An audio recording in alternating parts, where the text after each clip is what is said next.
Welcome to News Echoes this wonderful day as we look at the ending days of December 2021. Everybody focusing on 2022, but we want to say this is our Christmas edition, and we sincerely welcome you to this program. So it's Merry Christmas from us. My name is Shegun Johnson, and I'm speaking from outside London in the United Kingdom.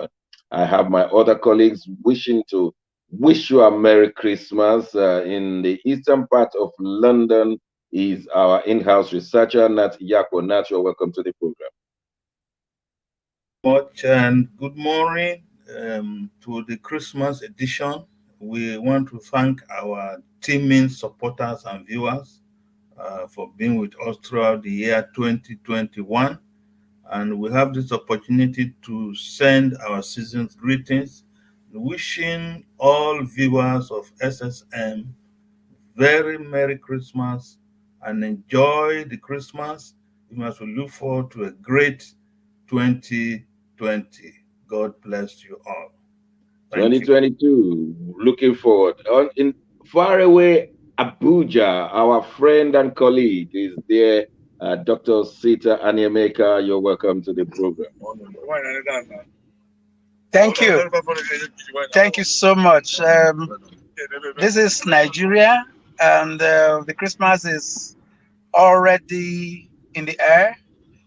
And I'm proud to announce that Nigerians still have this Christmas spirit.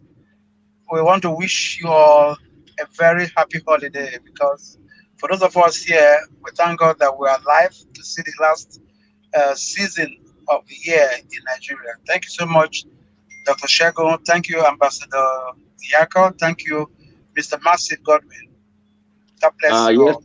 I was about to mention his name. Our man, Massive Mark, is in Milan. Mark in Milan, Italia. Bon dia.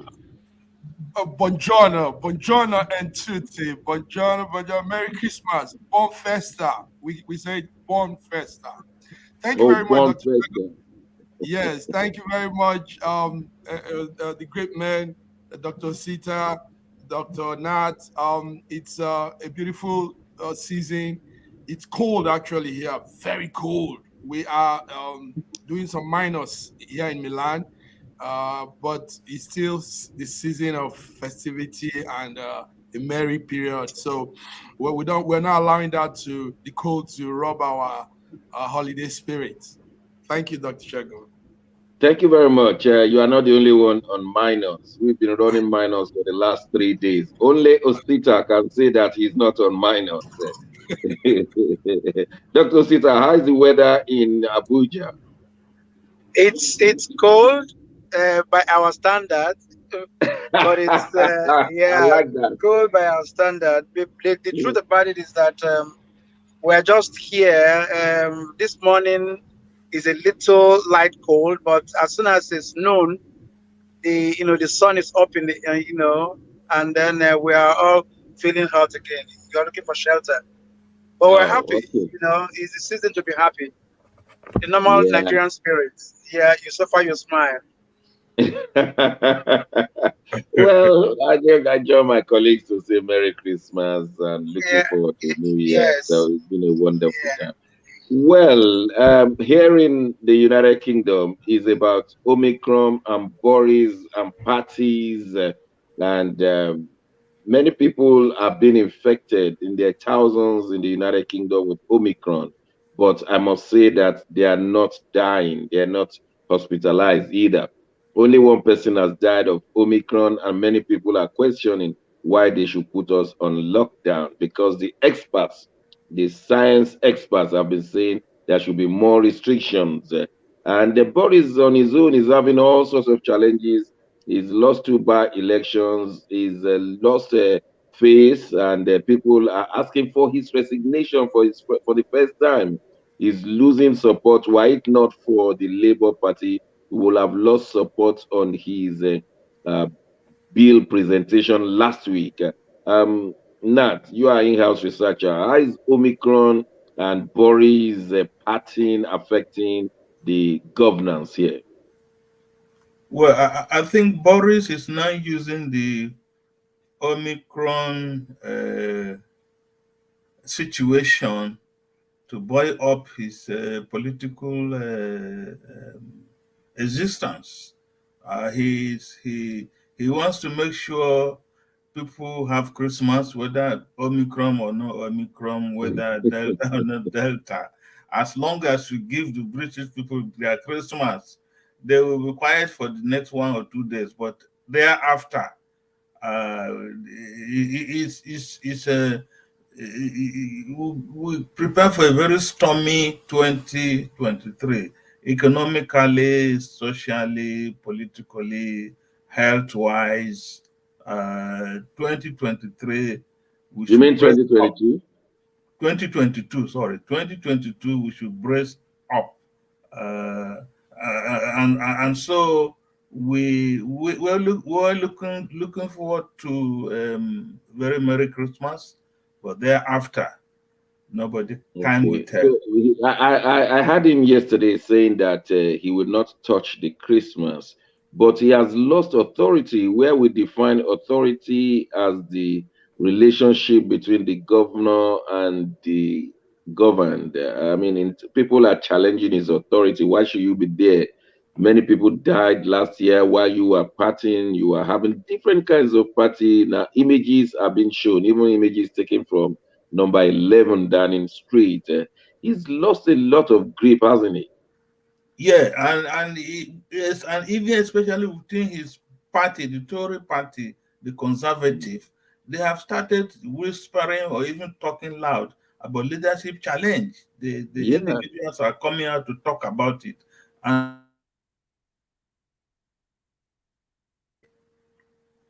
it's not going to go away. But Boris has let us down, even with his majority in the last election. He has not utilized that position. The management of human and material resources has not been to capacity. Yeah, I will come back to you on Omicron and the conspiracy theories as they are gaining upper hand. But let's hear from Europe. Mark in Milan, what is So, happening with the European countries, Italy, France, Germany, and the rest, Spain, Portugal? What's happening there concerning Omicron? Is it going down, and what are the reactions of people? yes, Doctor, thank you, Dr. Shagun. It's winter infection running very high all over Europe and the continent. Belgium is experiencing strong Omicron problem, and Infection, yeah. yes, infection. Holland, the same. They are all going through it. But the thing now is there's strong rages and reaction from the citizens on the whole thing. There are anti-lockdown rioters in Holland. There are in Denmark also, like we're monitoring. Even when the government declared opened up the lockdown, but people are still protesting. Europeans are facing newer reintroduction of tougher rules, a newer reintroduction.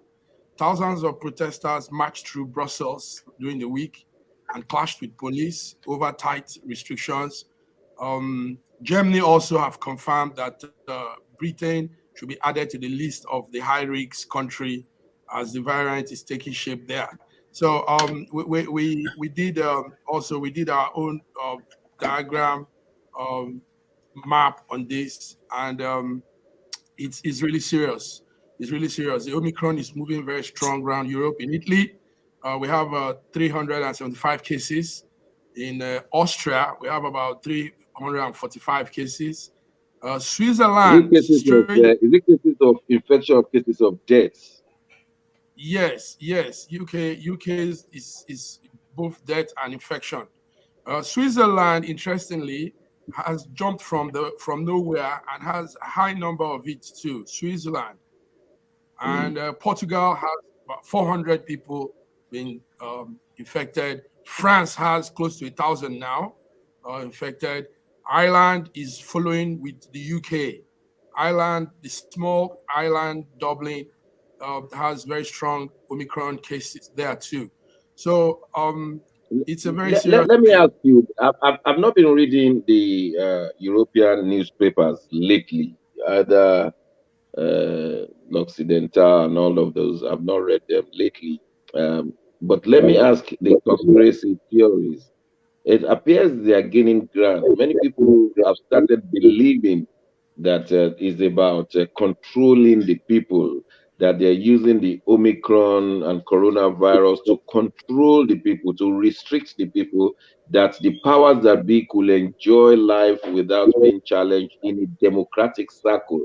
How is that running in the Europe? Well, this is what they say. It is still um, what you call, like you just said, conspiracy theory. Most times, Mm, conspiracy theories are not proven. They are not. It's not authenticated. It's just people's imagination in most cases.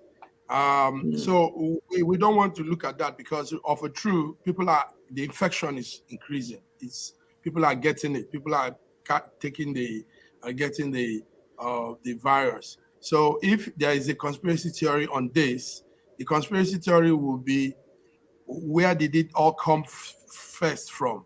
I mean, who started all this? What happened? Why did this disease, this virus, get on humanity? So that is where we could look at, but not on the aspect of some rich people are trying to use it to enjoy life and all that, because the rich are also dying.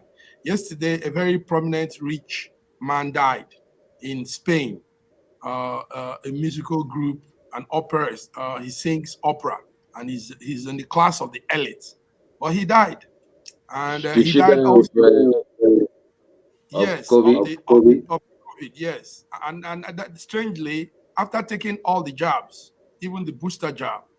So it's not really about conspiracy theory. It is that there's something.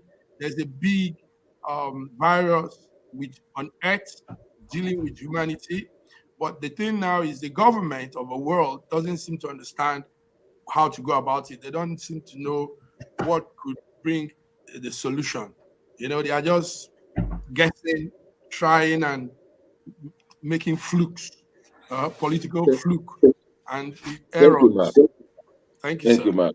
In Yes. now, the conspiracy theories appear to be taking over, saying that people will die anyway during winter, and they were proving it from the House of Commons, and they were saying that hundreds of people normally die in winter. So why are you attaching it to Omicron? Why do you want to restrict? I mean, there was an MP using statistics to show that they are just trying to restrict the people. What's going on in the UK concerning these alternative stories and taking wild like fire, and they're resisting any restriction?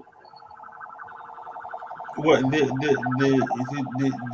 issue now is, as we speak, and as you seem to be saying, the conspiracy theorists, I get that thing is gaining ground because there's been a surge of families who have approached the health authorities that with the cause of death on their relation death certificate is not acceptable, because it looks like for the past 2 years or so, anybody dying is covered, but it's not true. And Mm, and so if government is being challenged to show proof or to change a death certificate, and even the coroners, the people who the undertakers are saying that the government is not telling the citizens the truth. They want to mm, be told the truth and nothing but the truth, because if you had an underlying sickness or disease or health yeah. challenge, uh, Mm, the government should come clean and say so. Don't use COVID uh, to cover everybody now that has died in the past 2 years. And the scientists seems also to be quiet over this Omicron thing. They keep saying Omicron is new. They are still studying. They are investigating. We don't know how long that will take for a scientific paper to be out to give shed more information on Omicron. And so everybody is being put in the dark. The scientists are not talking, the medical sciences are not talking. It seems to be the politicians taking decisions on no empirical evidence, on no accurate statistics or figures. Definitely, I believe that there are infections going on, but the death from Omicron is very, very minimal. The British Prime Minister Boris Johnson said one person has died of Omicron, and that's what he said. But we don't even know to what extent underlying factors in that death. And many people are now challenging the government. We will advise that if you feel like taking the booster jab, please go ahead and take it. And just in case Omicron can turn potent, at the moment, we understand is not that potent. But let's hear from Abuja. Is COVID still raging in Abuja, Dr. Osita? It's not an Abuja thing for now. It's a Lagos thing. The only place where COVID story is being told in Nigeria, it's Lagos, and I am surprised because many people are traveling, hinterland from Lagos. People from the southeast, people from the south, even people who are going up north to beyond Abuja, and we've not had any serious spread. I'm happy to announce that the Lagos state government is taking care of it because they are observing all protocols, even though one or two of them can be missed because you look up, one evening or the other, there's one party or the other going on. People are still there, having a good time. Though most of them are protecting themselves personally with face masks, yes, and sanitizers. Everybody is seeing carry a vial of sanitizer in his or her pocket. So yes, there is COVID, but there's no scare. That's what I'm trying to say. What we are looking at now, is the possibility of having a good Christmas, and then we see what happens after then. Because by the time everybody comes home from Lagos and spends a long time in the villages and in their cities here in the southeast, not in the northern parts, we expect that one or two things might happen. So that's what we're looking at.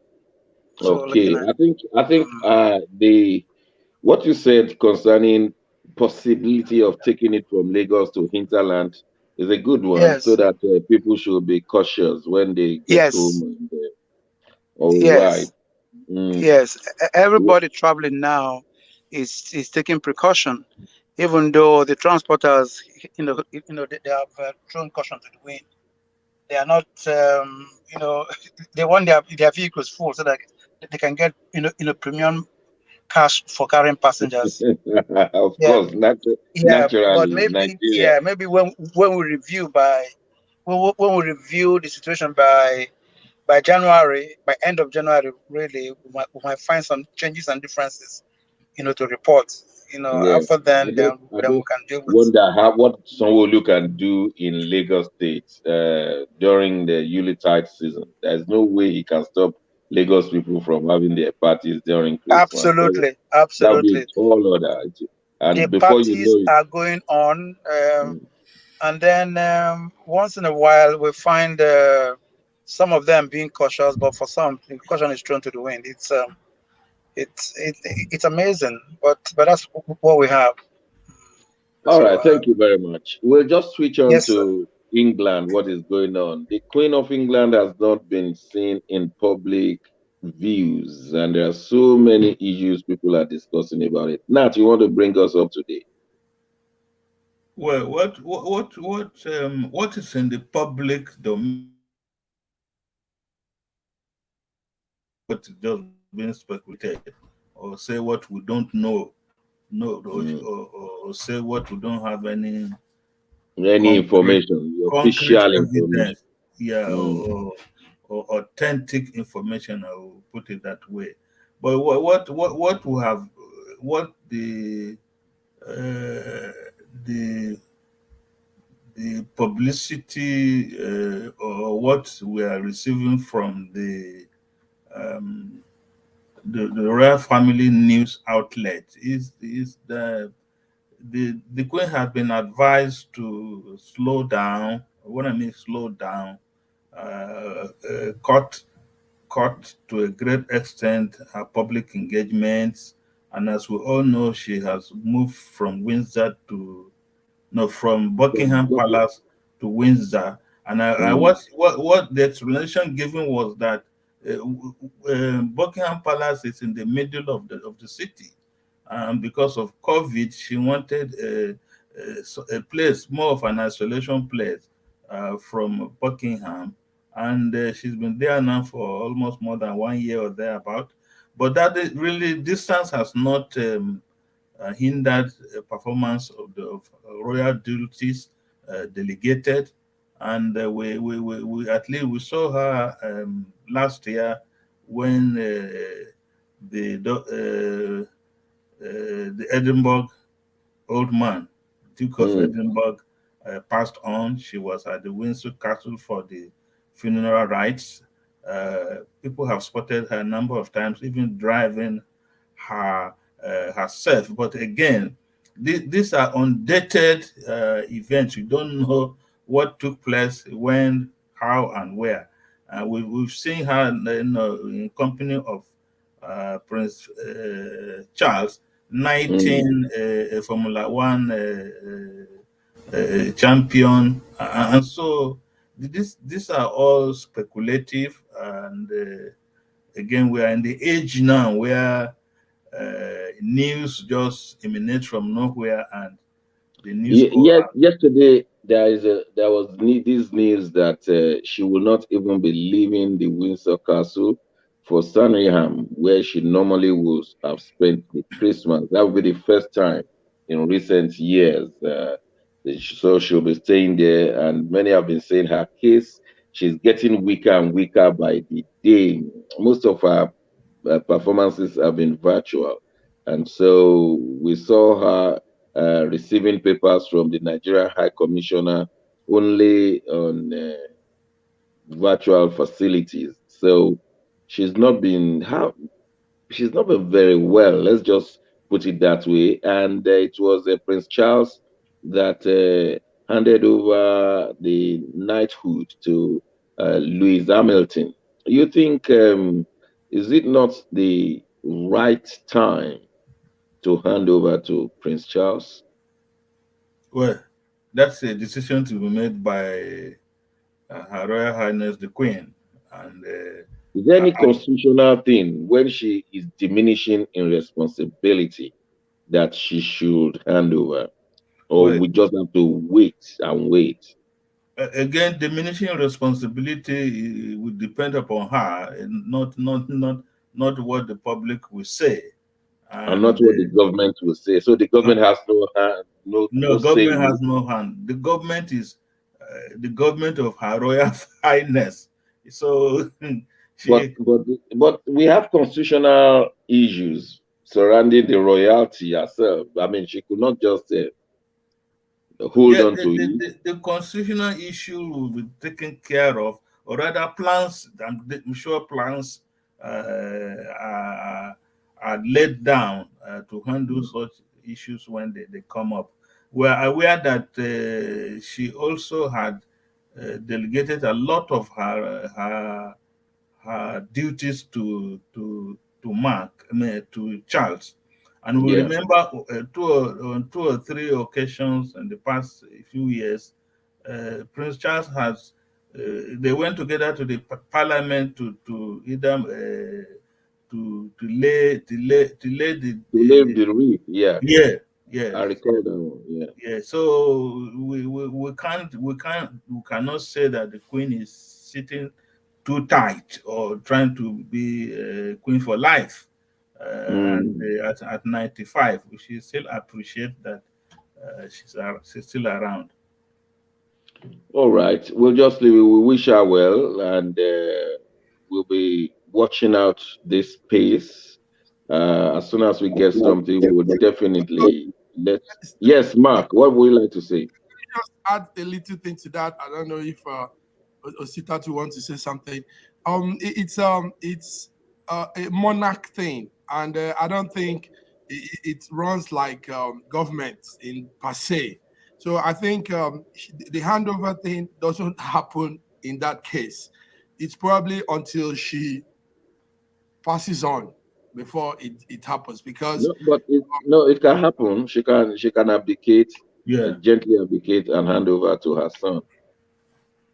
okay, because what I know is on different on different times, like Ambassador Nat is saying, we've had that back and forth, and when she hands over, she takes it again, and she hands over. So I'm looking at it like since it's a monarchy thing, a royal thing, it doesn't. It's not like government where maybe the vice president takes over and No, continue. in Europe, the kings do abdicate and give it to the successor. Okay. Yeah, but that's not a handover. That's It's not a Okay. handover. it's not a handover. It's the privilege I have is that I come from royalty too. We Okay. we kind of follow what happens elsewhere, even though it's not so in Nigeria because we don't have a monarchy. What Mm. what will normally happen is that until the queen completely becomes inconsequential, that is when whoever is successor takes over. But for now, she can ask people to do certain functions for her. Not even Prince Charles alone. She can actually, make requests for people, to perform some functions for her. But for handing over, it is the death of the reigning monarch. What else, woman or man? Okay. That's Nigeria talking. Yeah, very good. Well, we'll leave it as that, and we'll come back to you after this short break. We'll be looking at insecurity in Nigeria. Many deaths have happened in the last 7 days. How about the people dying in Nasarawa, Yobe, and Borno? Don't go away. We'll be right back.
Schengen Story magazine is an African international bi-monthly magazine based in Milan, Italy, and founded in 2016. The publication focuses on personalities, fashion, style, entrepreneurship, and culture for Africans. The articles on food, movies, fitness, music, travel, sports, technology, and books are also featured.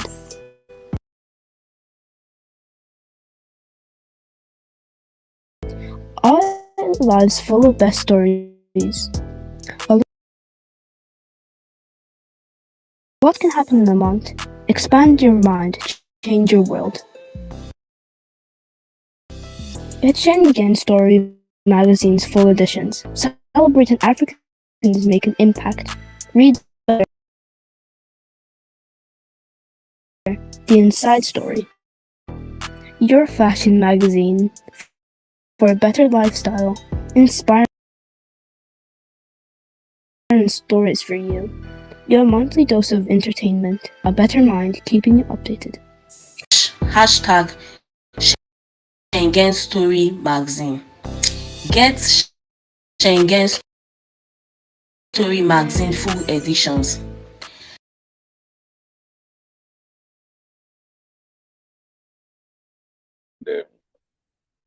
We have a serious discussion to do in this segment.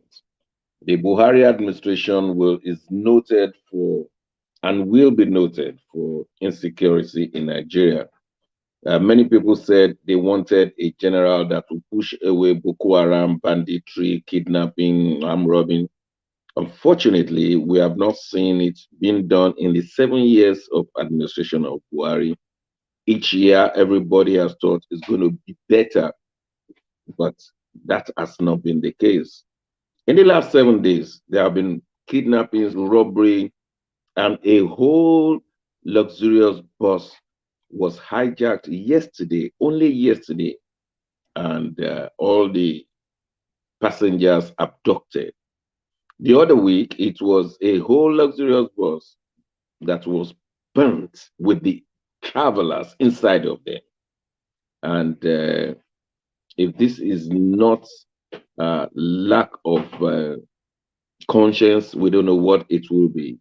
But let me give it to our in-house researcher to give us detail of what has happened in the last 7 days concerning insecurity in Nigeria. Ambassador Nat.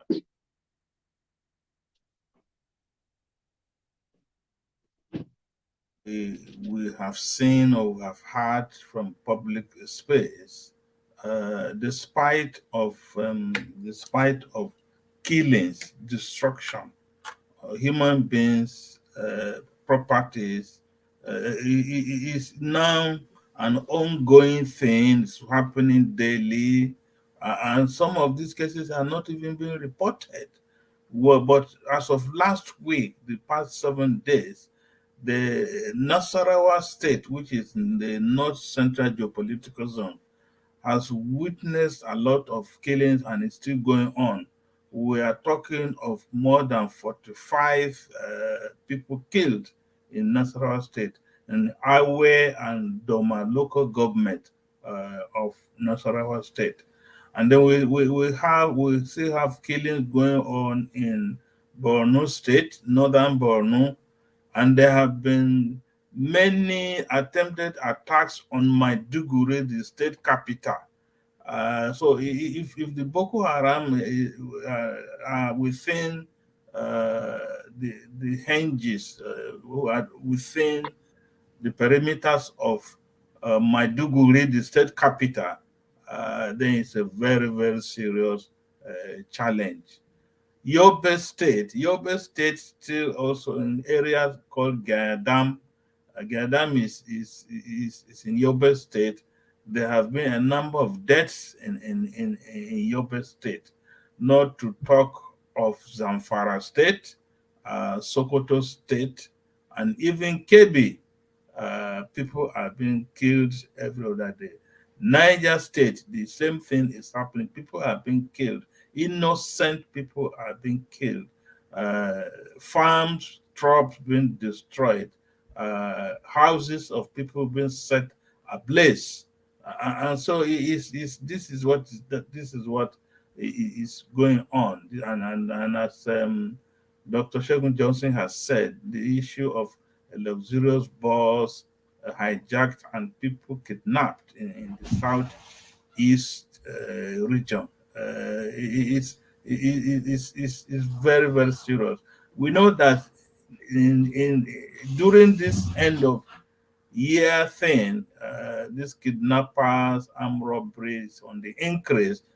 They want money to go and display wherever they come from.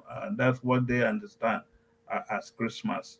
But that shouldn't, the insecurity should not be allowed to fester or be allowed to be on the increase even during the Yuletide season which we are in. But the long and short is that no one is safe in Nigeria. No place is secured. So here we are. Oh, we'd like to hear an overview from Dr. Osita, who is in Abuja and who I'm sure has got some other things. If Osita from Abuja, if connection is still allowing us, because I really want us to give our viewers what is going on in different parts of Nigeria. I know that some hoodlums and kidnappers have been arrested in both southwest and southeastern states, and they are southwesterners and southeasterners. So nobody's talking about Fulani herdsmen killing and abducting. That has never been my position.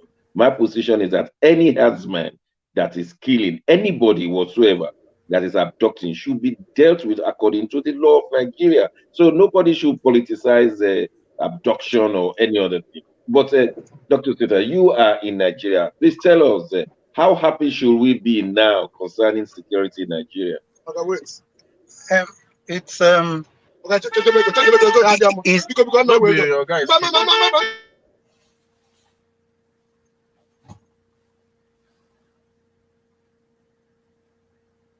You are muted. Somebody's trying to distract you. Yes. So very quickly, it's not yet to huru with security issues in Nigeria.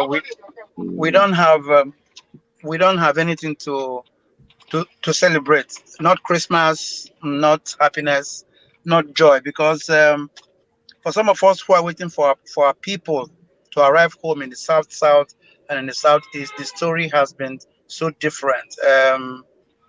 And you find that we still have the urge to go home. People still have the urge to go home despite all the happenings. But even as we try to, you will be surprised if I tell you this now, you will scream. There is already a facility offered by Waka Now that you can actually pay up to 500,000 naira a day to get a Hilux and policemen to escort you to anywhere you're going to in the south and in the southeast. This thing it has been announced. People are saying no, it's not. It's not happening. This country has not reached that. But people are taking it because they know that they want their freedom. But even at that, they now become very attractive. So people who are hiring, the Wakana facility are making themselves more attractive than they would have been, even though they are paying through their noses, to get this done. So yes, we are not jubilating. We are not happy. We are actually more scared now. Let's get it straight. Let's get it straight. For those of us in the diaspora, there is an organization called Waka Now, and that Waka Now will give you police facilities to guide you to your place. Are these people Mopol or who are they? I mean, those who will be in the Highlands. The people who are that's a very good question. What you pay for is determined by the kind of security you get. Civil defense, police, or joint, whatever it is. But they'll give you a bill, you'll inspect the content, and you choose what you want. Because some of them are going for 360,000, some are going for 420,000, some are going for 500,000. This is because you want to travel to go home. So because of that, most people who cannot afford it and who are still scared to go home, stay wherever they are. But the sad news now is that for this Christmas season, because even the cities are not protected, Abuja, for instance, has been infested by bandits from Niger and Zamfara states. They have arrived, and they are not hiding. They are making noise about it. They are creating a fear, scare, among the citizenry. So what we are looking at now is, for some people, there's no Christmas. That with Christmas as what we used to know, the Christmas that has always been fun and laughter and jesting and happiness. We've lost all that, and losing it means that tomorrow there might be no Nigeria.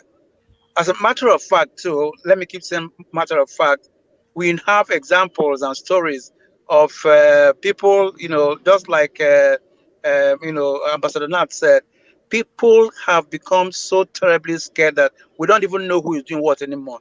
And the Shego, you rightly said that the headsmen are there, yes, but we're having brothers now kidnapping brothers. It's money. Family members missing because one family member has been able to go report, and then the thing has extended to cultism. Cult members now are kidnapping, and these are college students. So the country we have now, Dr. Shagun, you opened up so very well. We voted this government into power because an ex-military man was coming in to replace a PhD holder, college professor, because we thought that yes, he campaigned that in 3 months Boko Haram will have ended, but in 3 months we got an extension of what's it called, banditry. There were now so many versions of bad people. As a matter of fact, there are more cults now in Nigeria than than were before the man came into power. So all the badness, all the ugliness is on the table. The only thing I think we should do is for a collective force to say no. And when we say no, we're not just saying no and running in. We say no and stand firm. And let's see how many people that they're going to kill or they're going to kidnap. Because once we stop encouraging them, just like the US will say, we don't negotiate with terrorists, they will all go in. Just that government is not there to support us. Everybody in government has protection, all types of protection. Some of them don't even ride. They don't ride the roads anymore. They charter, premium flights, choppers and jets and whatever to travel. So somebody who cannot pay 500,000 naira a day to take Waka now can actually, come together with his mate to take an aircraft. But the point is, when you get home to where you're going to, they are still there. They're going to meet you there. So, it's between it. Yes, the devil and the deep blue sea, because we are in a terrible situation. Particularly Christmas 2021. It's horrible. It's horrible. So the voices you are hearing now. I'm on the road. We have a stretch of traffic jam that would have been 1.5 kilometers long. So my driver, smart gentleman who actually has a master's degree, has to veer off into town parts. You know what those town people did now? They formed toll gates, about 5 toll gates. So at every spot you give them money, because we're running away from possibly being harmed on the long traffic, because anything could happen on that traffic. The people who are causing the traffic will just run away. They're uniformed men. Anything happening on that traffic, you're on your own. So we go in and out of small towns, and those small towns now seeing vehicles coming, form toll gates and extort money from drivers and passengers. This is our country, and this is Christmas 2021. Everything has gone south. Thank you, sir. So lawlessness is the issue. But before I allow you to go to continue your journey, the police, the Nigerian police force, just announced that there's an increase of 20% in the salary. I mean, the minister said so, and it's taking place in January. How will this help in security? It will not. They have increased toll by 20% too. The policemen on checkpoints they have increased toll by 20%. What they do now is that first of all they come to checkpoints full of low low caliber currency. So they have their 50 nairas and 100 nairas. If you say you don't have change, they say, "Oga, we'll get change." That's Wow. how bad it is. So they will say to you, "Oh, sorry, you don't have change. Give us 1,000. We'll give you 900 naira." So they have change. You can't run away from it. And then if you don't give the money, that'll shoot you or delay you there, till night, because you don't Wow. have recourse. There is no way you can find yourself out of that quagmire. It's that bad. So the increase by 20% that they announced with fanfare has nothing to do with security. It has no parallel. No, it's just to boost their pocket. No, it won't even do anything, because as soon as they start receiving it after the first month salary, they go back to what it used to be. Because to be Now, honest with you too, in fairness to everybody, things are no longer available across the counter. You have to go carry so much money to be able to buy a cup of rice, for instance, to buy tomatoes, for your sauce. The landlords have increased rent, exponentially. Yeah, what's it called? There's a scare that there might be, fuel scarcity between now and January ending. So everything is in chaos. And then government has not stood up one day to make a statement about people's comfort this holiday and beyond. So we're just there. We're taking it in our stride. And like Fela said, we're suffering and smiling. We're just there, making the best of our lives, as if we're at war. Of course we're at war. Ambassador Nat, what's your reaction to this 20% increase? We in England, we thought everybody would be jubilating. We are told that the 20% is not even an increase in salary. It is for allowances, insurance, and pensions. But the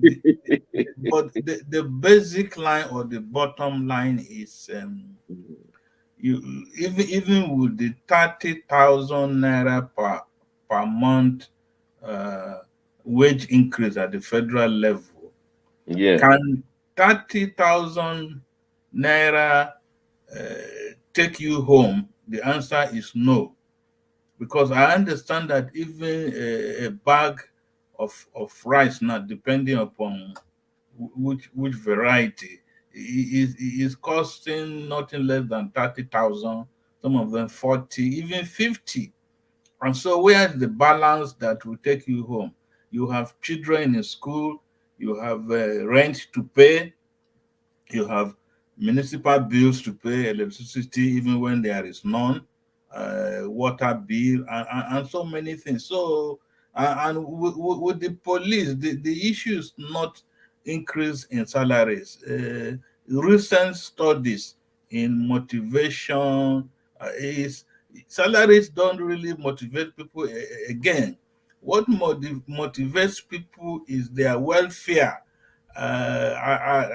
Do they have very reasonable accommodation they can stay in? Are they able to send their children to decent schools? What is the security in the area? How about the environment which they are living in? So the transport fare, and these are the things, and not salaries. I tried to Google and look for the salary for a police sergeant in Nigeria. Right now, it is put at 582,490 naira per annum. And so I divided it by 12 and it gives me 48,540 naira per month. So a police sergeant will be taking home 48,540. I don't know how well this 48,000, or if we round it up, 50,000, could help the Nigerian police, especially sergeants. To be a sergeant, you must have spent several years, up to 10 years. You are there as a sergeant, and you'll be taking home 50,000. And the government says, okay, we will add 9,600. That is 20%. So let's run it up to 10,000. So the man is taking home 60,000 naira per month as police sergeant. You think that will not do it? It won't cut it for a sergeant? Not at all. You know, the cost of living generally, the prices of things have gone up more than any increase in salary. Basic, I mean, you're talking of tomato, beans, onions, gari, yam, and these basic things people eat. They can no longer afford to even buy a tuber of yam. They now have to cut the tuber of yam into two. That's Let's get to Abuja quickly. Dr. Sita, 60,000 naira for a police sergeant, one wife and two children. No, sorry, three children, probably four. Low-level housing. Is not living in a flat, but in some two rooms. You think 60,000 naira will not cut it for him? No, it will not now. It will not tomorrow. It will not with any incentive. Let me give you an example. We are living in a society, and this is Nigeria, where people remember who they are all the time. Okay, say for instance, a policeman who is maybe a hired second level hired guard in a hotel, and in the hotel will charge you 30,000 naira a night. 1 meal in the hotel is 5,000 naira. So every day in the hotel, you pay 15,000 naira for 3 meals, and you pay 30,000 naira for your maybe standard room. And the police knows this. He understands it. So you have spent 45,000 naira a day that he earns in 30 days. And this is this is a common market. Dr. Johnson, this is a common market. And this market does not care. The market does not care. The traders are not kind people. They actually let you know that they are there to make money out of of you. But let me also remind you, our police force has a peculiar mindset, and most times it is not their fault.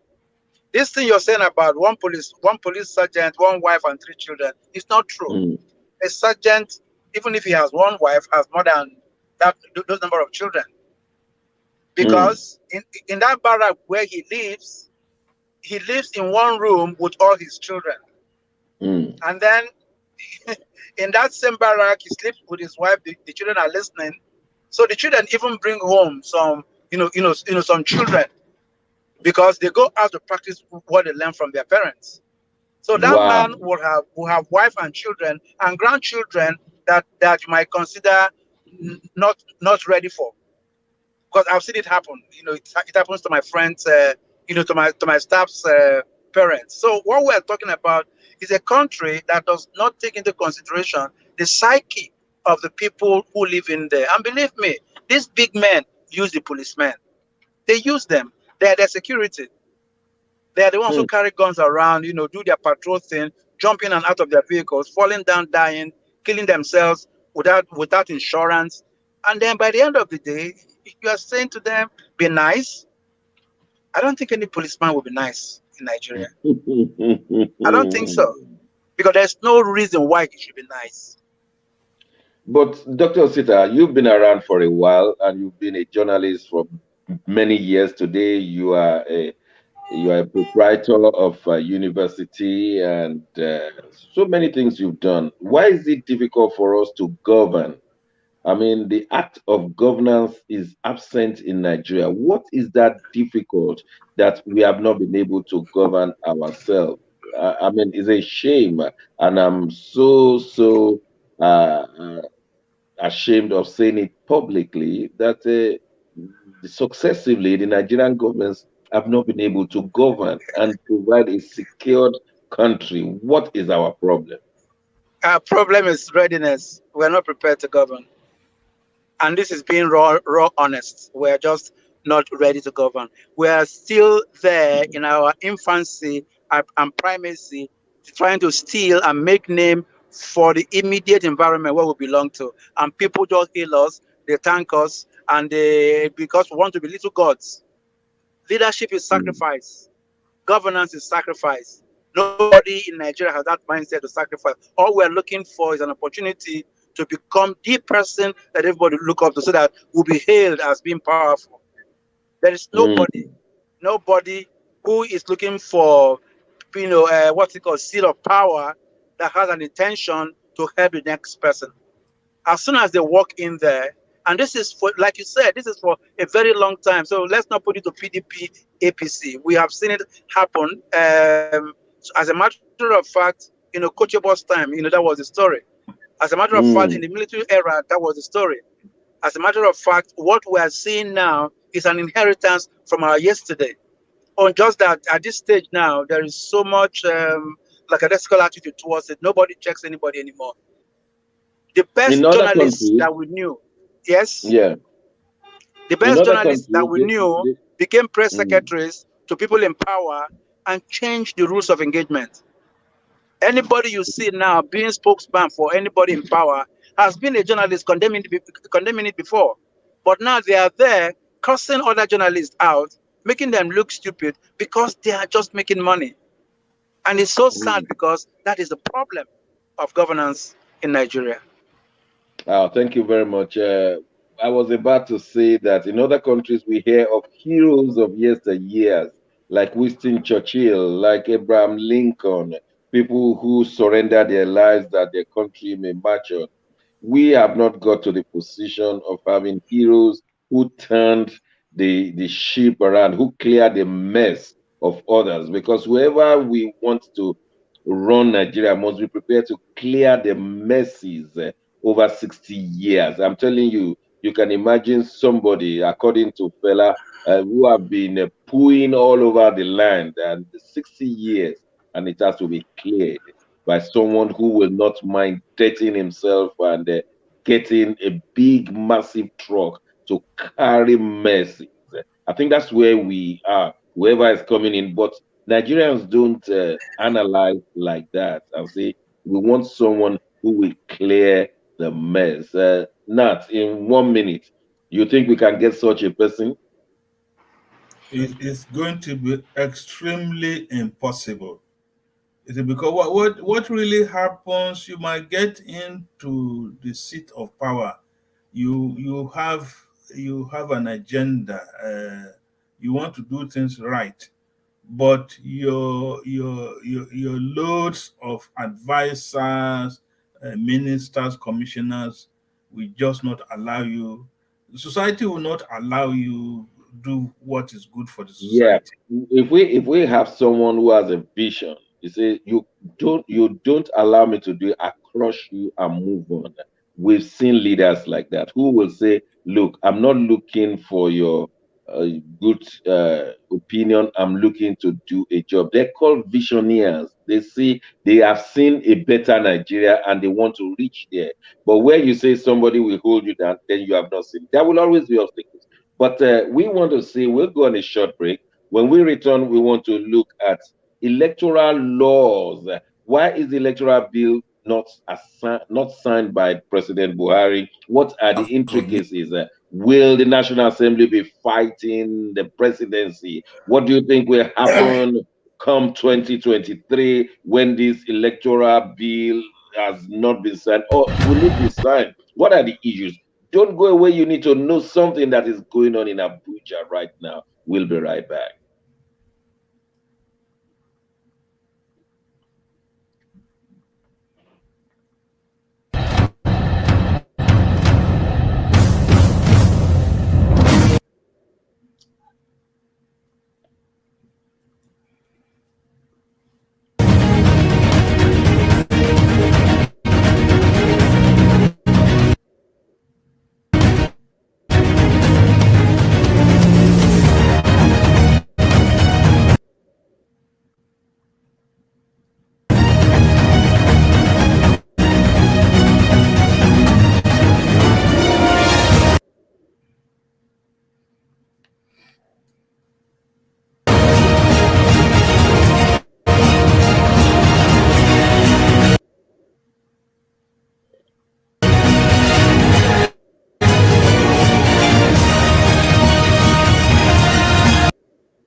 My name is Shegun Johnson. On behalf of News Echoes, I wish you a Merry Christmas and prosperous 2022.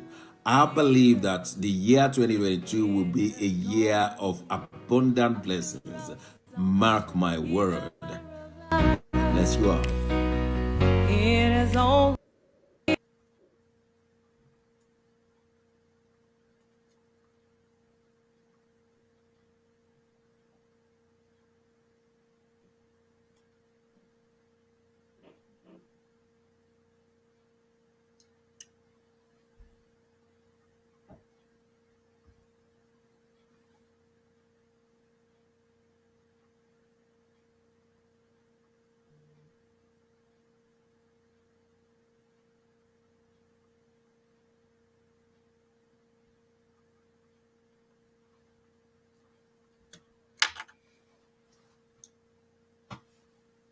Merry Christmas indeed. In a few days' time, we'll all be talking into our turkey.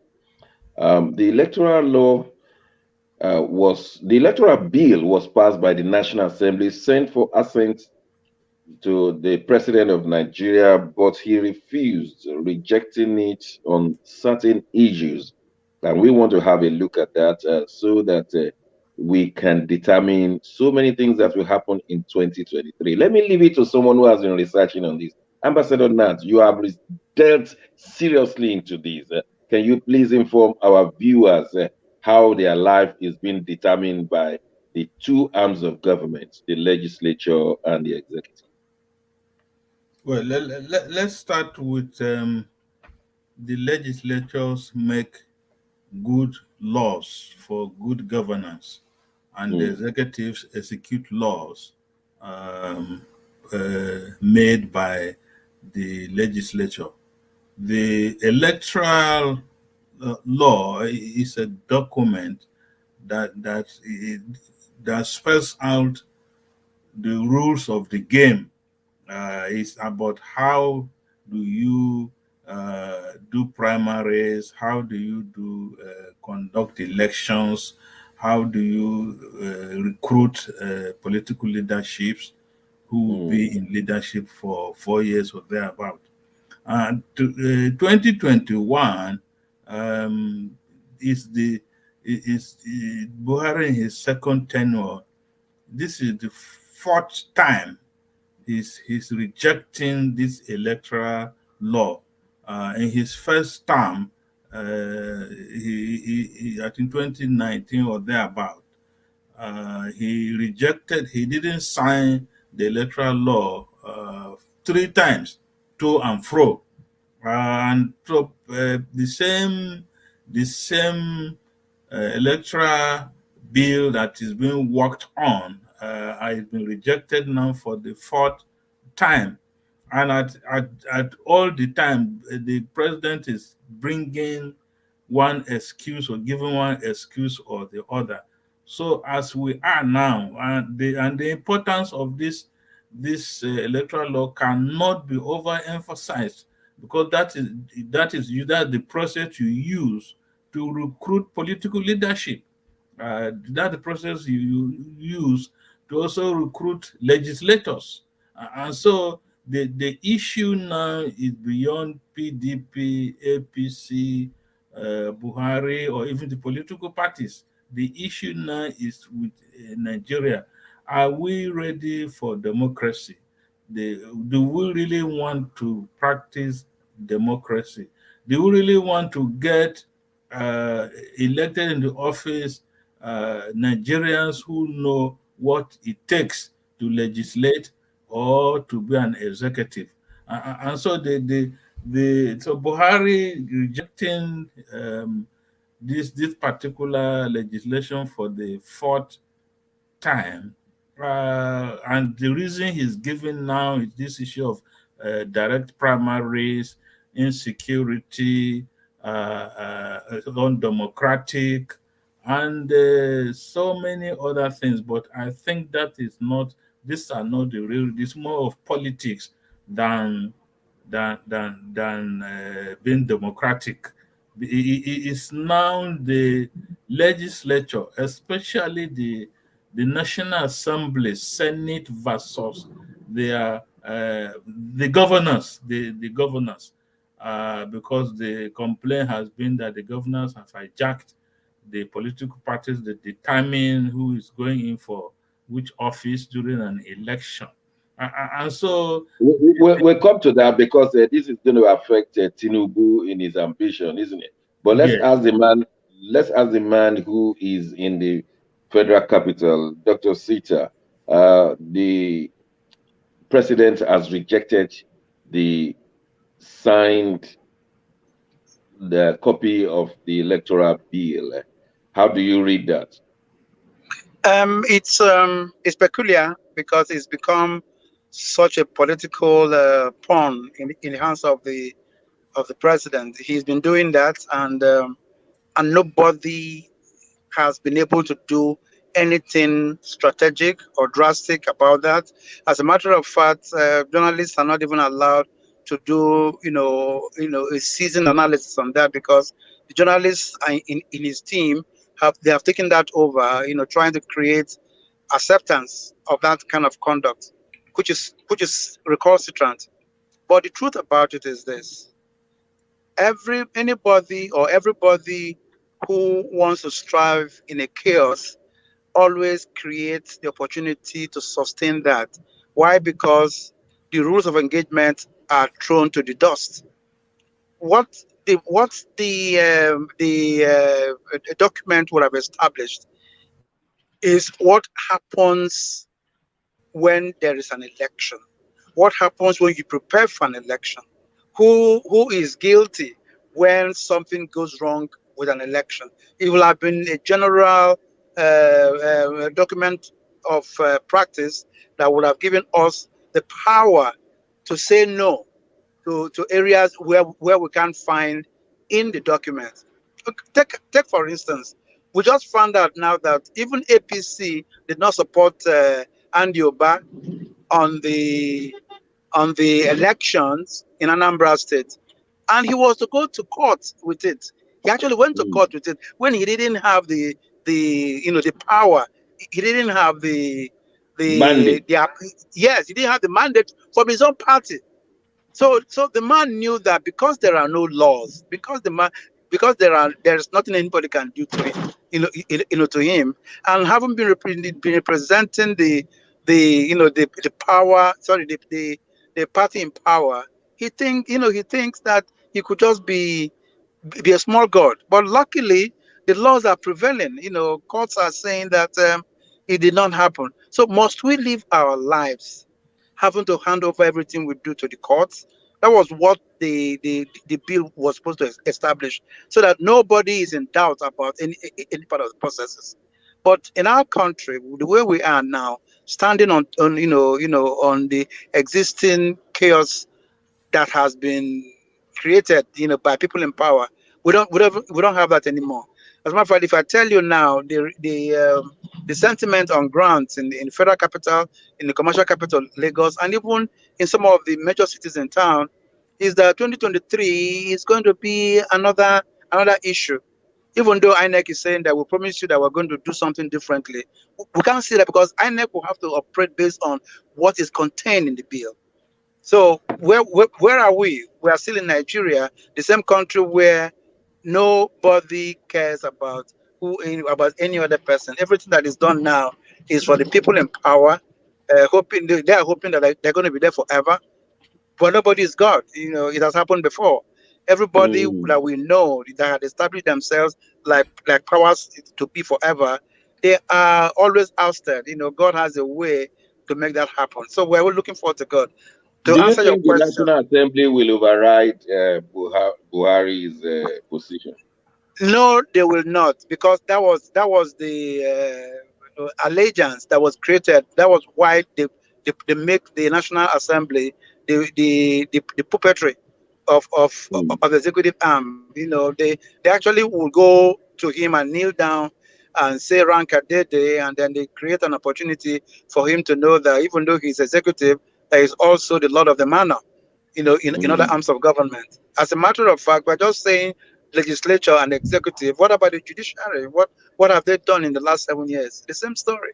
So National Assembly, I don't see them. We know the other parties in the assembly will have a say. They want to do something because they all call it wailing because they're in the position. That's the language of the people now. Anybody who says anything against the ruling party is wailing. The other side is hailing. So if you go out now to say no, we don't want this, we're going to protest. No, they all bring you down because they control all arms of government, including security. Wow.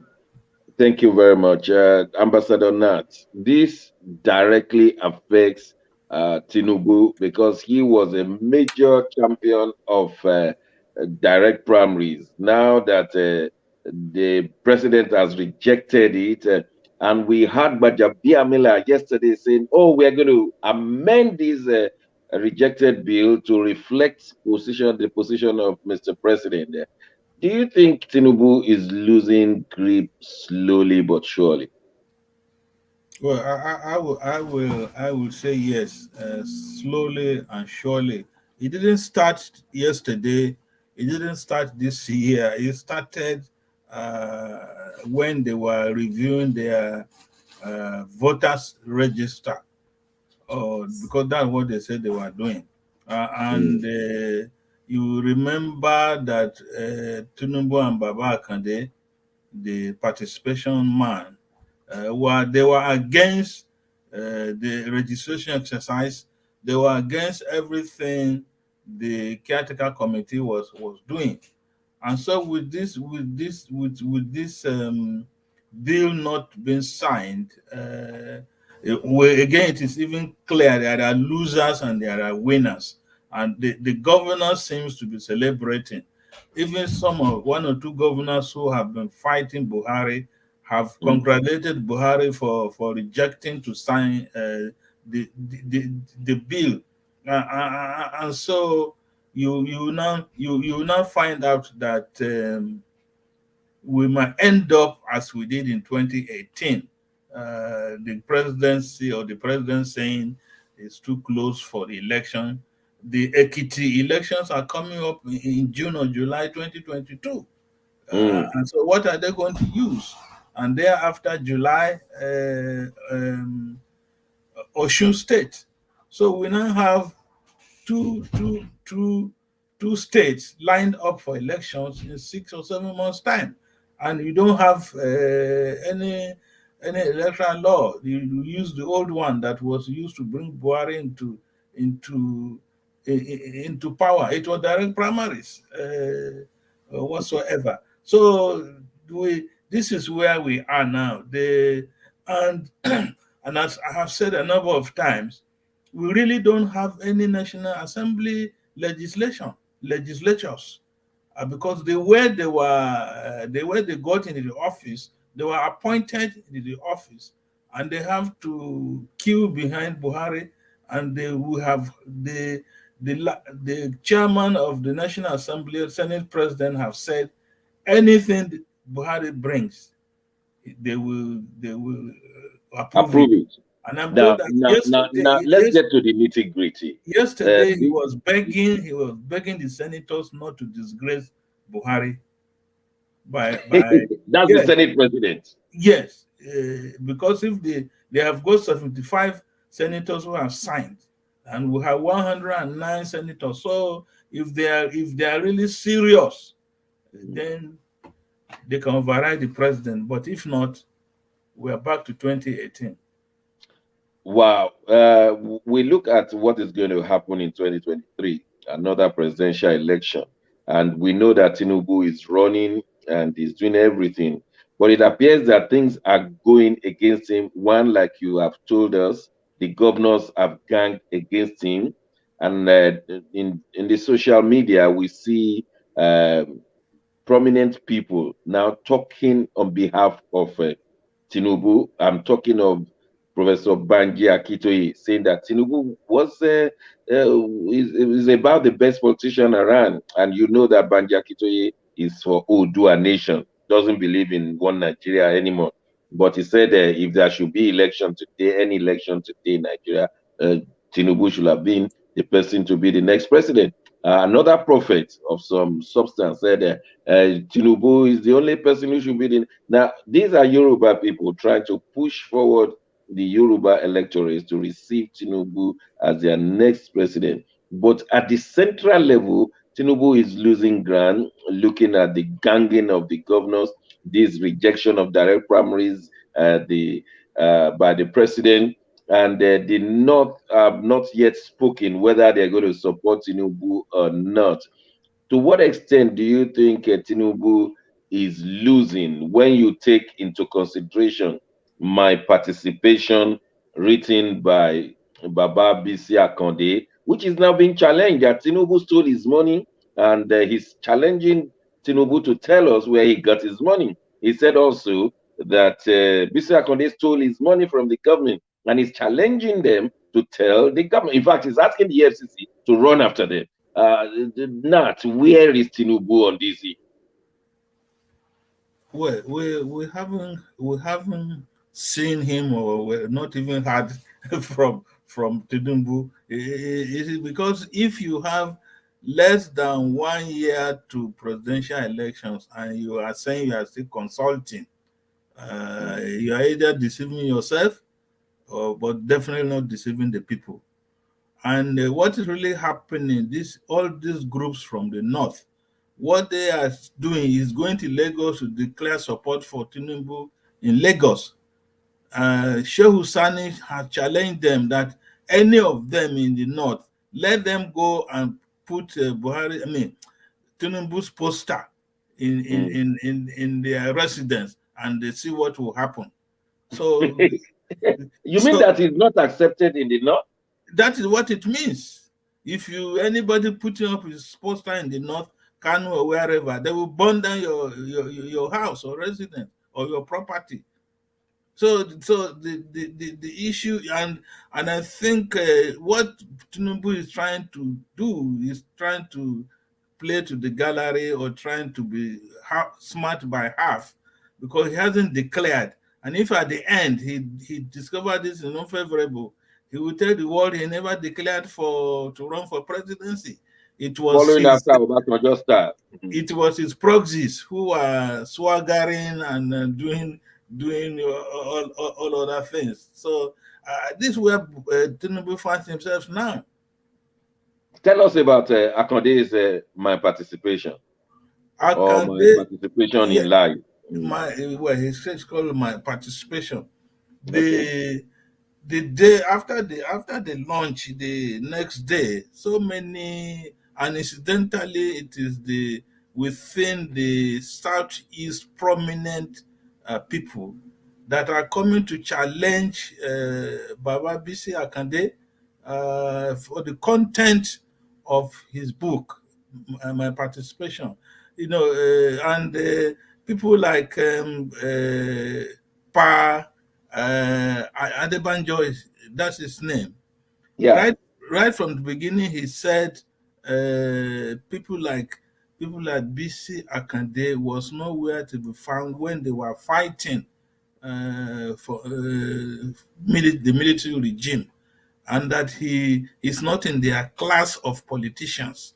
And he even late what's his name now, late Bola Ige had to intervene on his behalf before he was elected governor of Osun State. And but the judge too has come out to say Baba Akande should apologize for the content of his book. Oyinlola has spoken on behalf of Obasanjo, as far as I'm concerned. If Oyinlola speaks, Obasanjo doesn't need to say anything at all. And one other prominent Yoruba has said Akande's book is full of lies and facts. So which one will weigh more? Is it the lies or the facts?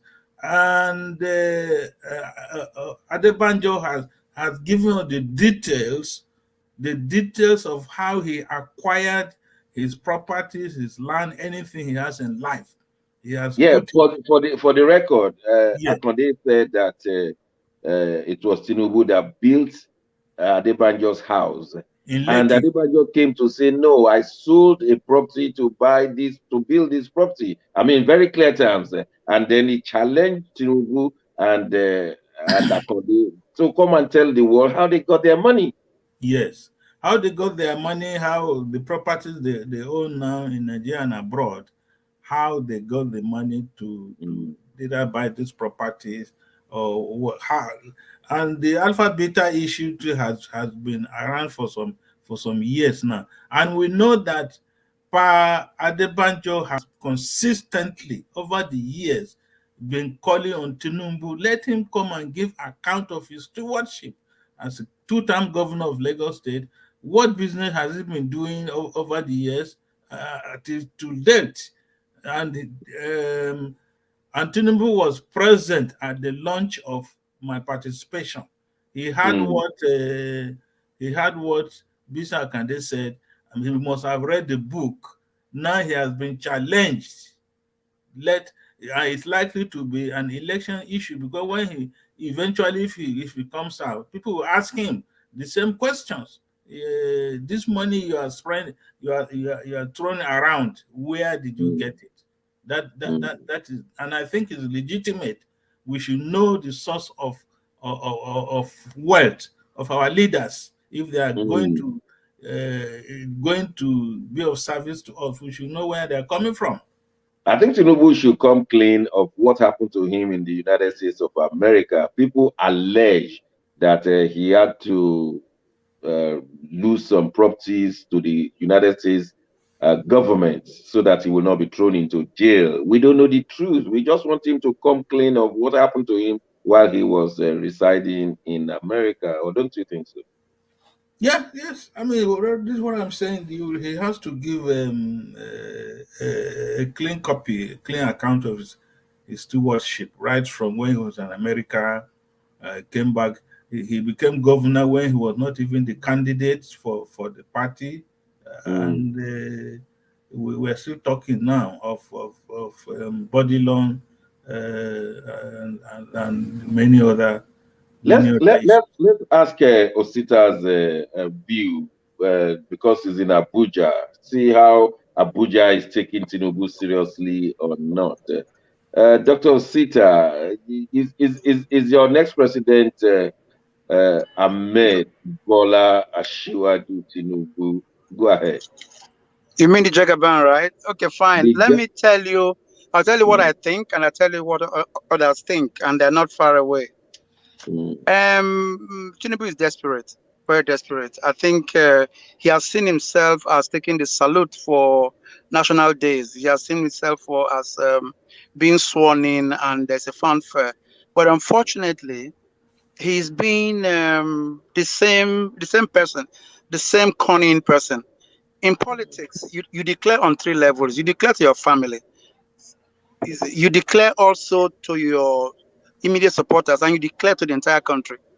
He has declared to his family. He has declared to his immediate supporters, and he thinks that declaring to his immediate supporters means that they can actually take him and run, which is what he's doing. Because he's sponsoring everything that is happening now.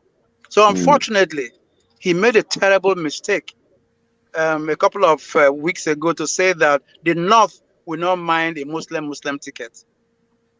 Wow. That completely drowned him for two reasons. There are Northerners, to be honest with you, who are looking for a Southeast president, and they are willing to drop everything that they're doing for a Christian to join them in the program. But unfortunately, too, the people who don't even have clout, who are supporting him, are those people who don't know where to go. They are standing astride all parties in the country. So they go to him, they say, if you make us look good, this is what we're going to do for you. Those are promises of people who don't even have anything to give. You don't give what you don't have. That is one. Two, after he created problems in Lagos State with ways he handled money and everything else, Lagosians if you know who well, not if you know, Dr. Shegun Bishop, Shegun Bishop, sorry, Shegun Johnson, you know what your people are. As a Lagosian, the last place where you want to play the kind of politics Tinubu is playing now is Lagos. Because once they see that you're losing power, they turn their back on you. And they are already doing that, because this critical thing that is happening between authorship and claims and acquisitions, the only thing, like professors, like you said, and Ambassador Nat said, is being able to find a way to declare himself, come clean and declare himself the person that they're looking for, and find new reasons. But for the old reasons, he has failed. As a matter of fact, the fact that Ambode was declared personal, non-grata for Lagos State, has made him a terrible person. And what this young man who is in power now is doing with NSAS program is creating more problems for Tinubu, but he doesn't know that. So young people in Lagos, because thank God I grew up there, I live there, I understand the young people. They are saying to him secretly, they are sending messages to him, come and tell us who you are and why you did what you've done to us all this while, and why you didn't have any sympathy for the people who were killed at the toll gates. So his politics is wobbly.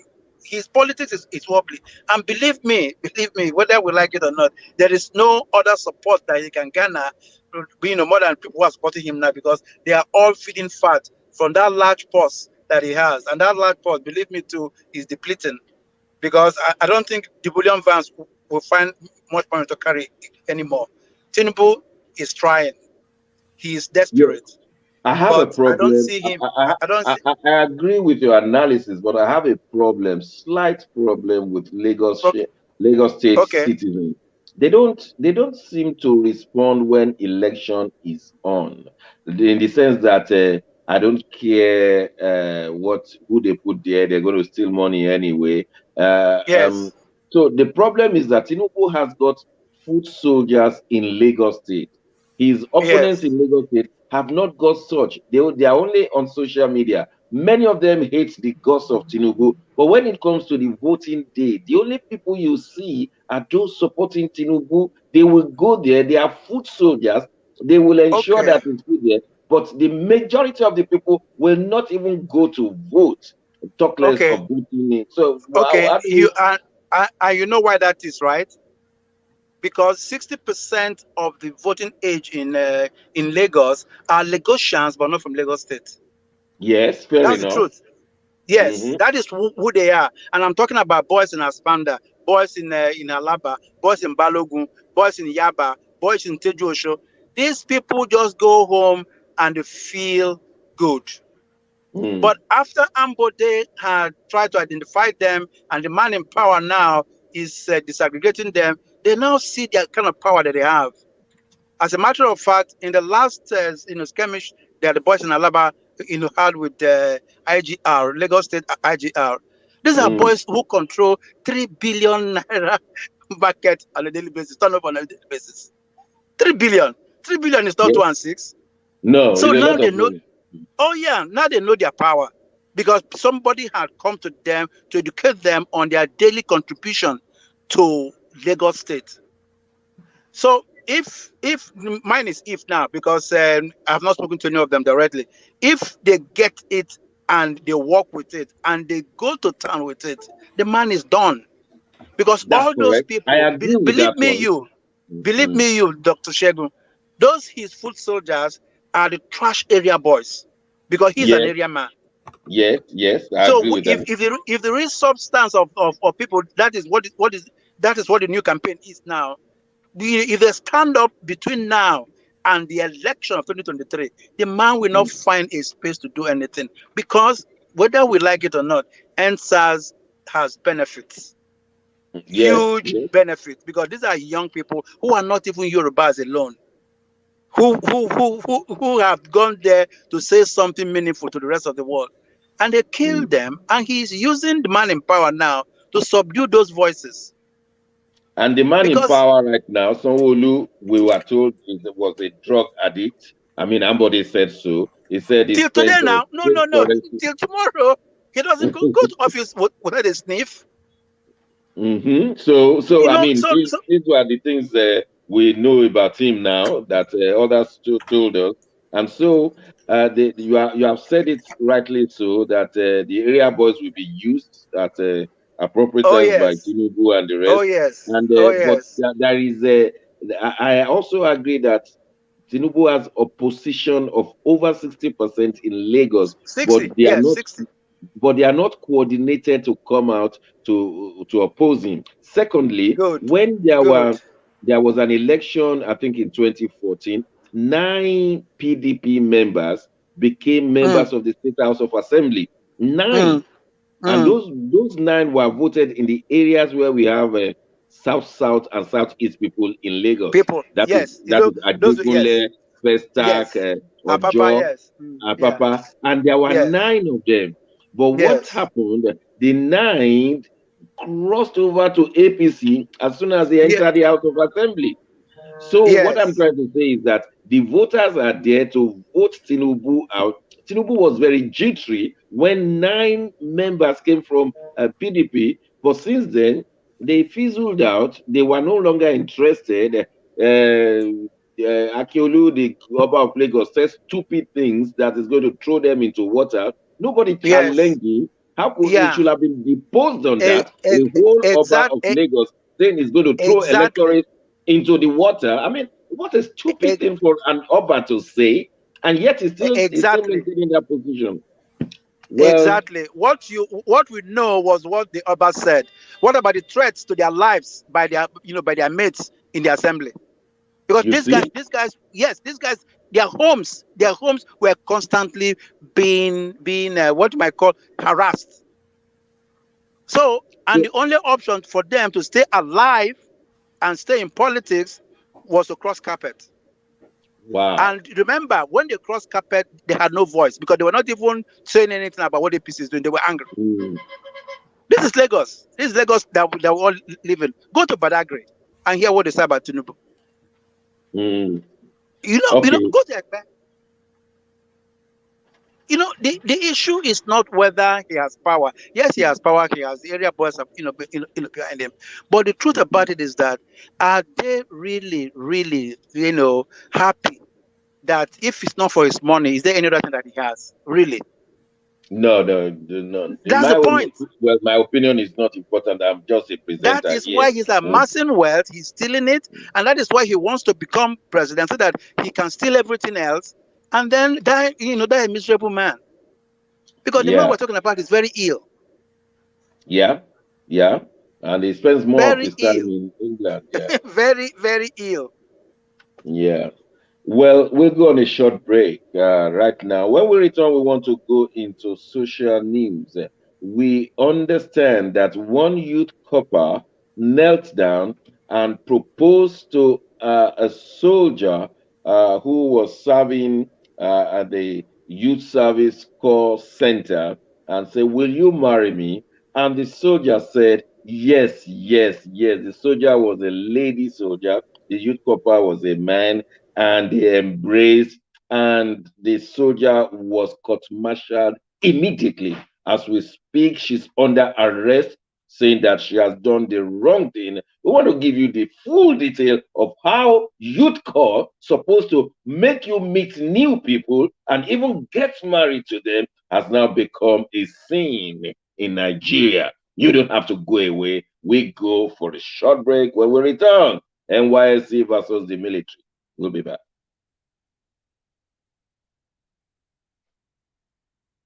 On behalf of News Echoes, I wish you a Merry Christmas and prosperous 2022. I believe that the year 2022 will be a year of abundant blessings. Mark my word. Bless you all. It is all.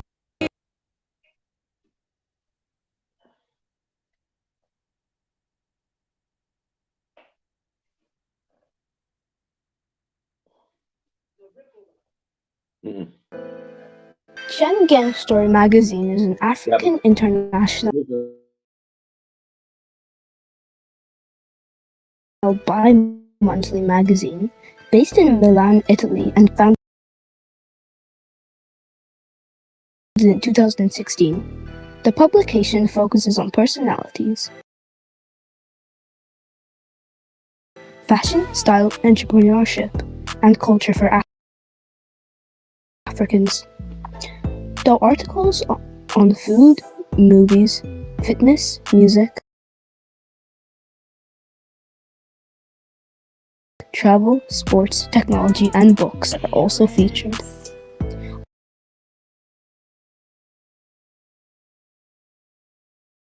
Our lives full of best stories.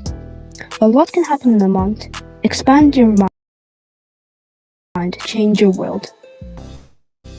Get Schengen Story magazine's full editions. Celebrating Africans make an impact. Read better. The Inside Story. Your fashion magazine for a better lifestyle. Inspiring stories for you. Your monthly dose of entertainment. A better mind, keeping you updated. Hashtag Schengen Story Magazine. Get Schengen Story Magazine full editions.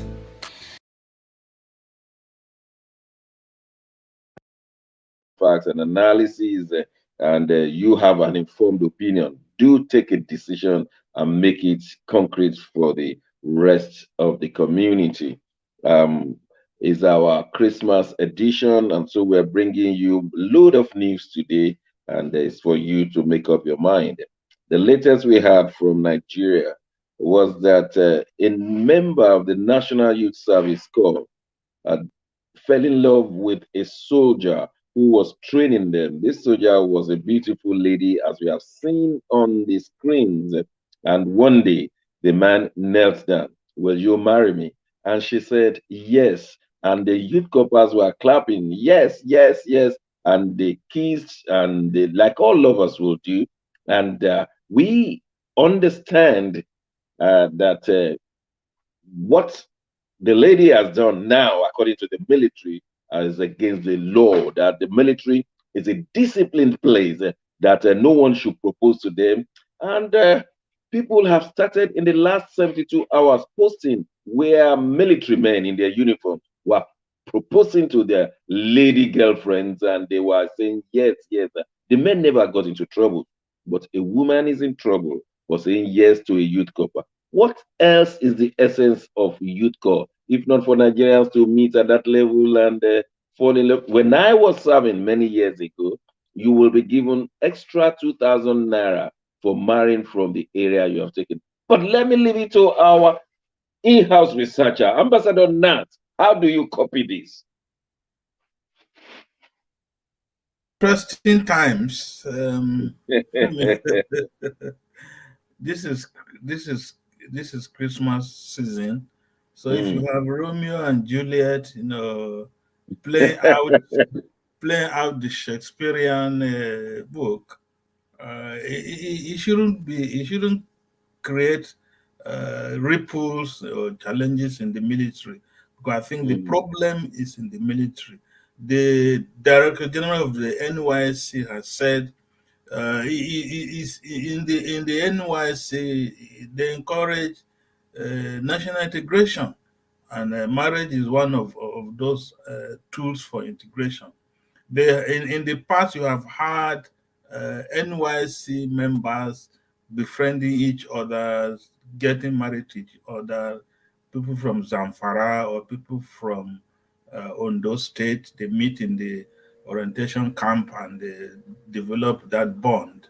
But this time around, the challenge is with the military and even the NYC. They have not had a situation where an NYSC person will propose to a military personnel, a lady personnel, and the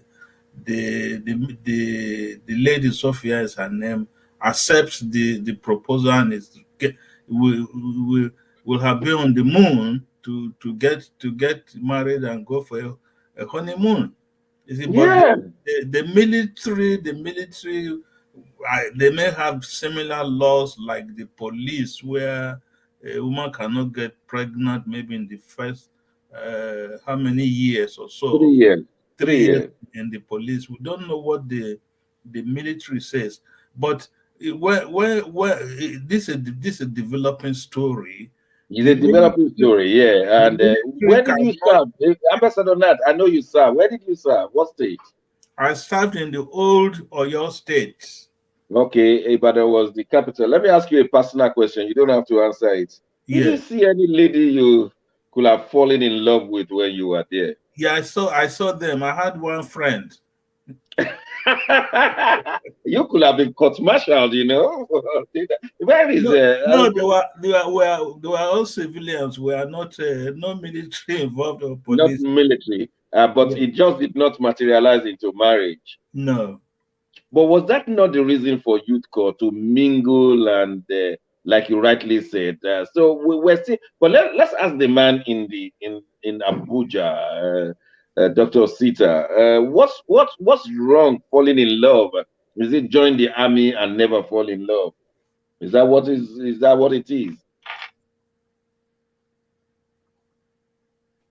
Is Dr. Sita still there with us? I think we're having a challenge here that when you join the army, you are not supposed to fall in love. Mark in Milan. Yes, sir. I know you served. Where did you serve when you served, Mark? Yes, Azari. That's Bauchi. Bauchi. Yes. Did you find any Bauchi? Did you find any beautiful baby in Bauchi to fall in love with? Countless, Doc. Let's not go there. Countless. Countless. The fun of service is that relationship. I mean, getting to know other people, getting to see other culture, other experience something different from the normal life we've always known. So I don't know why this is happening, but wait. I don't want to pry. It's not for me to pry into your private life. You saw many in Bauchi and you could not even propose to one. Mark, be honest with us. We were young. The things we did in Bauchi remain in Bauchi. Is that what you're saying? Exactly. What we did in Vegas stays in Vegas, isn't it? What we did in Bauchi stays in Bauchi. No, but it was fun. In our time, it was real fun. We were young boys, young men, and we were also doing what the government said, what the program was. NYC is an orientation program, and this is all the package. It's a package. Relationship, friendship, everything all makes up that package of the NYC. So it's sad that this is happening because, like you said earlier, the essence is for this. I mean, the girl looked, when I saw the video, the girl really loved the guy too. It wasn't like they embraced. Yes, I mean, they kissed. Why should the government, the Nigerian government, stop? No. Mark, hold it there. Let me ask Dr. Sita. Dr. Sita, I know you two, you have served. Where did you serve when you served, Dr. Sita? I think you need to unmute. Okay. Please say it again. I didn't quite hear you. I said, where did you do your National Youth Service Corps? Huh? Did you serve NYC? Who, myself? Yeah, did you serve at the National Youth Service Corps? Yeah, are you hearing me? Are you hearing me? Can the studio make this louder? I can't hear you. I don't know why. Oh, dear. Okay, which means you can hear me because I'm asking you a question and you're answering. Are you hearing me now? Can you hear me? Yes, we can hear you. Yeah, but why can't I hear you? Your voice is sounding so low here. Okay. Maybe it's the question you don't like. I'm about to ask you a question you may not like. Are you ready for it? Are you ready for this question? Dr. Shag, I think his network, since he's on the move, and we know Nigerian network for not being very. Yeah, but I can hear you guys. Oh, okay, I can hear then. you. Ask the question again. Can you guys hear me? Where did you serve for the National Youth Service Corps? Where? What state? Okay, I serve with the military. I serve in Georgia. Oh, you are the best man to answer this I question. serve You with have General served in Bali, Georgia. General Magoro, and so Okay. on and so forth. And, yes. and you are from Delta State, isn't it? I'm from Delta, but I serve in Kaduna State with Very military good. Very good. Did you happen to find the beautiful wives in Kaduna that could have been possibly Mrs. Osita? Yeah, but because you are thinking that I shouldn't have married before youth service, right? Of course, I was married before youth service. Well, that was a mistake on my part, wasn't it? But then, did you find beautiful girls there? Were you married when you served? Okay, we lost Sorry, him. Dr. Osita. Yes, We've lost him. Yes, sir. Oh, and he's the best man to answer because I was trying to see the principles of the military, the Nigerian military, and so like I was saying, Doc, like I yeah, was saying, go on, Mark. The NYC, all of that package is really what this is. In fact, they encourage. Back in the days, I don't know what happened now. Back in the days, they encourage more integration, more engagement. You know, yeah. Because the idea is you're from a different location, like Dr. Osita is saying, from Delta and in Kaduna. So that was the plan, to really integrate Nigerians, youth, Nigerian young populace, to get to know themselves, mix, interwoven cultural experiences, culturally, yeah, socially and every otherwise. So now, when this happened, as human being, there could be those reaction. I mean, two people could see and fall in love and marry. In camp, a lot of people married themselves. I know so many of my friends that were married from the NYC, so it's funny that they are now attacking this beautiful thing that happened when everybody applauded to it. Everybody liked it. We all, everybody. It was a beautiful scenery. But now in my own time, the National Youth Service Corps said if you marry from the local area you are posted to, the geographical area, they will give you 2,000 naira towards your wedding ceremony. 2,000 naira then will be like something like 500,000 naira now. So that was a lot of money to be injected to your wedding plans. If you marry someone locally, and so I wonder why someone wants to marry from the military, and they are now trying to stifle it. But they did say that they have their own disciplinary rules, and that they are not arresting the lady in question; they are just detaining her. I don't know the difference between the two, and that they are detaining her within a reasonable facility. So they have broken the fellowship of this young lady and this young gentleman. Ambassador Nat, how will this affect our intercultural marriages, interdisciplinary marriages? Do you think this will have an effect on the way we see one another? Now, when we see military officers, we are never to fall in love with them. I don't think so. The times have moved on. People have moved on. Okay. Social media is also moving on. This is just a distraction, disturbing the relationship temporarily. So, because no matter what happens, the NYC will be done. He will have left the location where that lady is, and life will continue. I believe their relationship will continue. She can decide to discharge herself from the military. They may not discharge her. No, they may not. She may decide to, but the military may say, "No, we are holding on to you. Look at what you have done." They can't do that. She still has her fundamental human rights of association, of movement, of speech, and other things. And the military should not forget that the military as an institution is one of the remaining national institutions in Nigeria that you can talk of being national. All other ones have been localized and domesticated. And so the world is also waiting to hear exactly which military rule did she break or breached. Because the Constitution of the Federal Republic of Nigeria is supreme than any military, police, or armed forces law.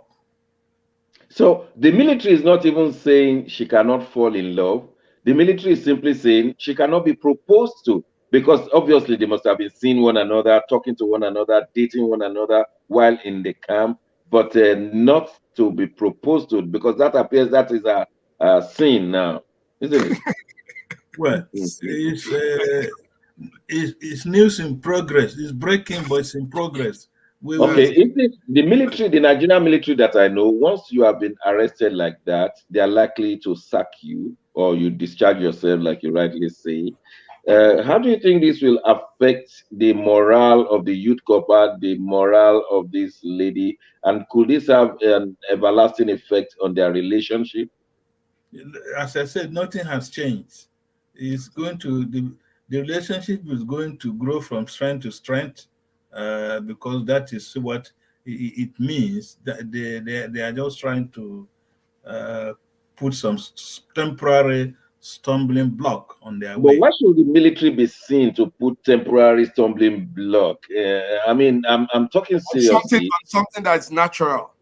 Putting stumbling block that's natural. The other way we can look at it, it will depend upon the individual officers who are involved in these actions.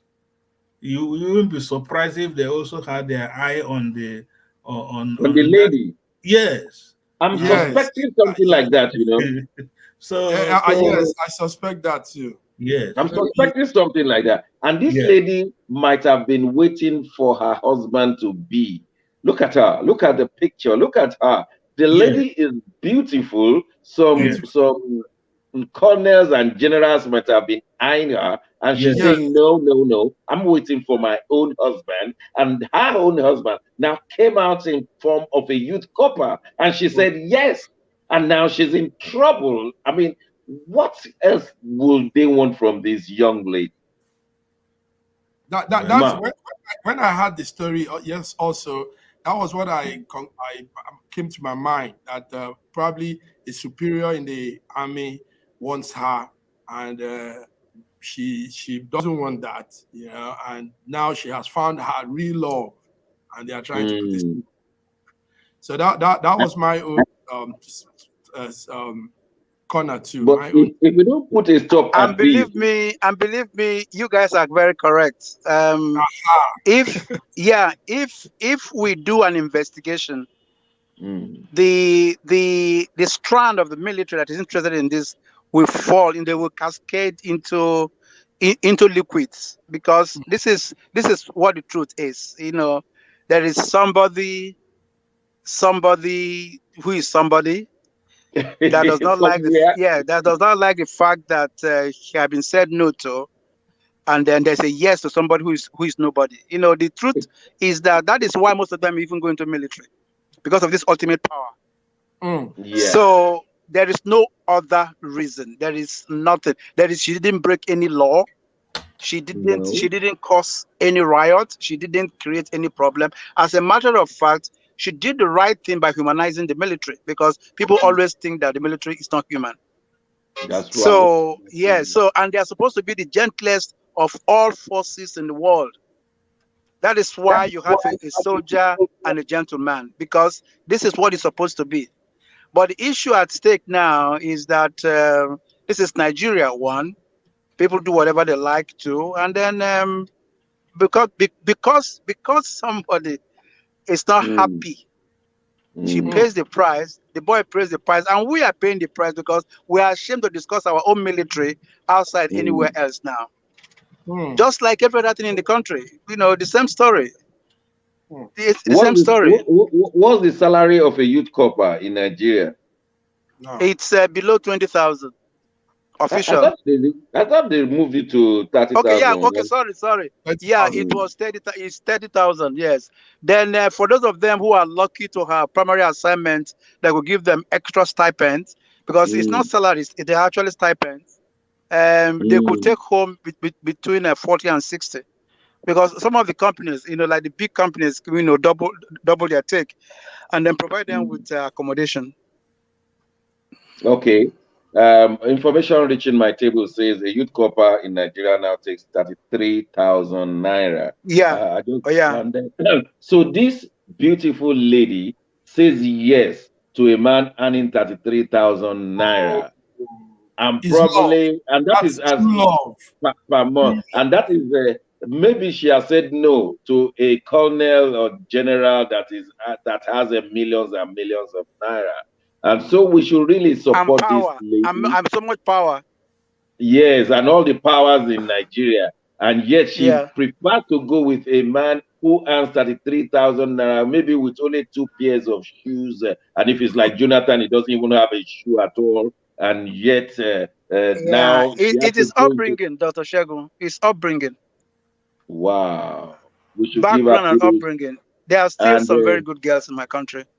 Yes, and we will follow this story up, and we'll be giving our viewers and listeners the update on this relationship. Number one, we will want to see whether she will be released on time and sent back to her old post, or they will send her to a new post. Number two, we want to see whether she's sacked or she's discharged. Number three, we want to see her probably be there if they are going to have a wedding, the youth corper and the military officer. We will bring you everything about this relationship. And that's how far we go today. We say Merry Christmas. I will give my colleagues 10 seconds each to say their final Merry Christmas 2021, and we call it a day. All the way from Abuja, Dr. Osita Anyemeka, your last 10 seconds.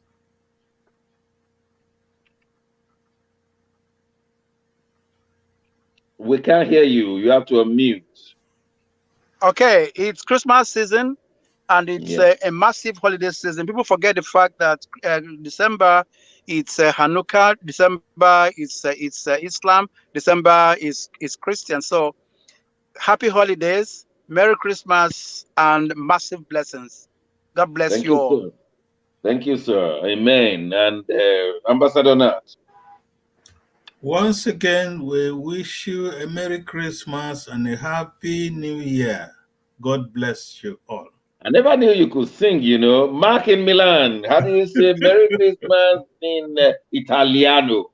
I just said it. Bon Festival, happy Merry Christmas, Merry beautiful holiday season, and all the best to all our viewers and fans, families, and loved ones around the world. Thank you. I join my colleagues to say Merry Christmas. I'm wishing you prosperous 2022. We'll be here next Wednesday. No break for us. We'll be giving you the latest developments, news across the globe. My name is Shegun Johnson. My job to thank my colleagues Nati Yakwo, Sita Nemeka, and Mark Godwin all the way in Italy. Until next Wednesday, God bless you all. God bless you, sir.